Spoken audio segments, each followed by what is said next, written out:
بسم اللہ الرحمن الرحیم۔ شروع اللہ کے بابرکت نام سے جو بڑا مہربان نہایت رحم کرنے والا ہے۔ السلام علیکم۔ پیغمبر اکرم صلی اللہ علیہ وآلہ وسلم کا فرمان ہے، اچھا خواب اللہ تعالیٰ کا عطیہ ہے، بلکہ صالحہ انسان کا اچھا خواب نبوت کا 40واں حصہ ہے۔ اگر اچھا خواب دیکھا ہو تو اپنے مخلص اور وفادار ساتھی سے ذکر کرو، اور اپنوں کے علاوہ اچھا خواب کسی کے سامنے بیان نہ کرو۔ برے اور فاسد خیالات رکھنے والے شخص کے ساتھ اپنے خواب کا ذکر قطعاً نہ کرو۔ اگر تم نے ڈرونا اور برا خواب دیکھا ہے تو اسے قطعاً کسی کے سامنے بیان نہ کرو۔ امام جعفر صادق علیہ السلام فرماتے ہیں، مومن کی رائے اور اس کا خواب نبوت کے 70 اجزاء میں سے ایک ہے، اور کچھ مومن وہ ہیں جنہیں 1/3 عطا ہوتا ہے۔ آپ نے فرمایا، خواب 3 طرح کے ہوتے ہیں۔ پہلا، اللہ تعالیٰ کی طرف سے مومن کے لیے خوشخبری ہے۔ دوسرا، شیطان کی طرف سے خوف زدہ کرنا۔ تیسرا، پریشان اور برے خواب۔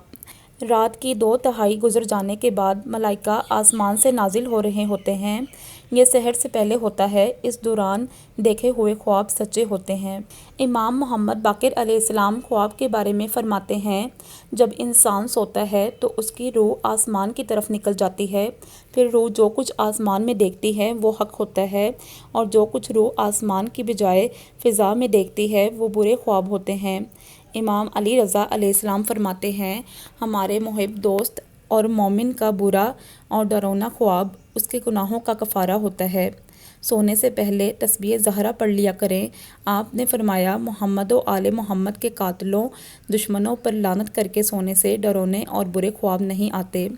امام جعفر صادق علیہ السلام فرماتے ہیں، جب انسان گناہوں میں پڑ جاتا ہے تو اللہ تعالیٰ اسے برے خواب دکھا کر اپنی نافرمانی سے بچا لیتا ہے، اور انسان خوفزدہ ہونے کی وجہ سے توبہ کی طرف رجوع کرتا ہے۔ امام حسن عسکری علیہ السلام فرماتے ہیں، جو شخص زیادہ سوئے گا وہ پریشان، برے اور ڈرونے خواب دیکھے گا۔ امیر المؤمنین مولا کائنات مولا علی مشکل کشا علیہ السلام فرماتے ہیں، سونے سے قبل یا ہوا یا من لا ہوا الا ہوا پڑھو، یہ اسم اعظم ہے۔